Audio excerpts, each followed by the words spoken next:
Bonjour, je suis Angélique, bienvenue sur la chaîne YouTube d'Épanouie Vie. Nous voici partis dans une série de podcasts sur les distorsions cognitives. Nos pensées négatives aboutissent aux distorsions cognitives qui sont des déformations de la pensée. Notre cerveau nous joue bien des tours et la réalité n'est pas toujours celle que l'on croit. Elles nous rendent bien malheureux car nous passons à côté de la réalité. Dans les prochains podcasts, nous allons évoquer la pensée binaire, la généralisation, la dramatisation et tout un tas d'autres distorsions cognitives. Je te laisse découvrir. La plupart du temps, nous contribuons nous-mêmes, inconsciemment, à entretenir ces distorsions. Mais j'en ferai également un lien rapide concernant les techniques préférées des PN, les pervers narcissiques, pour te soumettre à leur volonté et te faire du lavage de cerveau en t'illusionnant grâce aux distorsions. Ou bien encore les techniques des personnes toxiques qui te feront sentir mal. Nous en mesurerons les conséquences sur ta vie et bien entendu, je te donnerai des pistes de solutions, c'est le but, pour améliorer ton raisonnement et te créer une vie épanouie.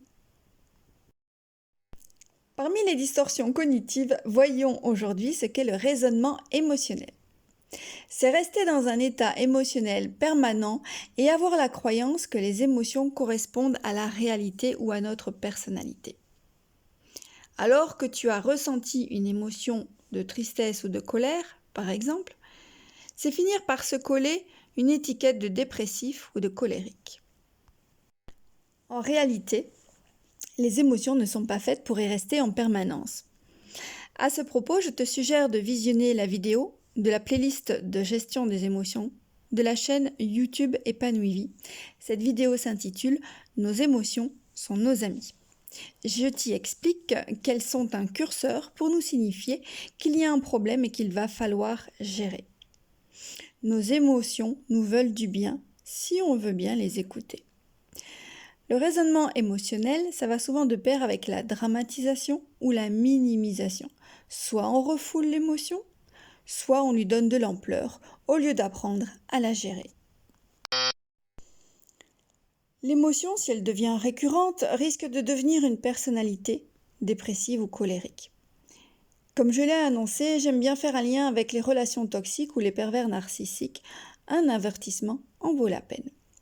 J'ai connu un pervers narcissique qui jouait avec les émotions de sa victime. Il attisait sa colère et ainsi pouvait se plaindre de la colère de celle-ci. Puisque c'était le seul aspect dont était témoin l'encourage, sa technique lui permettait de discréditer cette personne. Jusqu'au jour où j'ai découvert qu'elle n'était pas colérique, mais manipulée et en souffrance. Pourquoi le pervers narcissique fait-il cela ?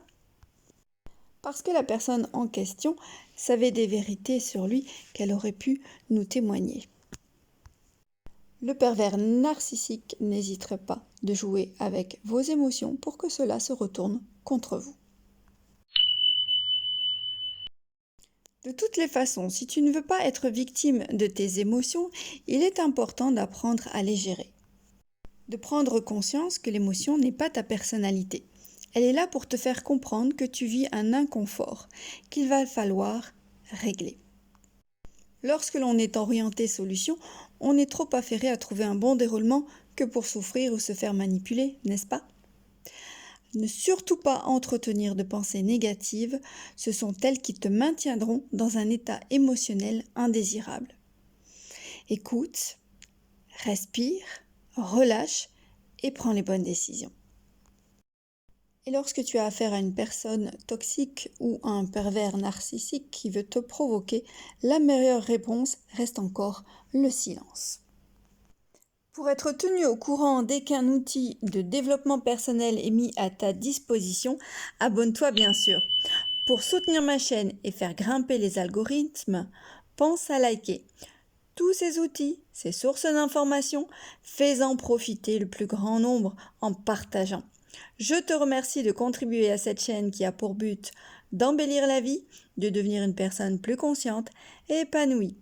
Bien entendu, ces podcasts ne se substituent pas à une véritable séance de développement personnel individuel et surtout personnalisé.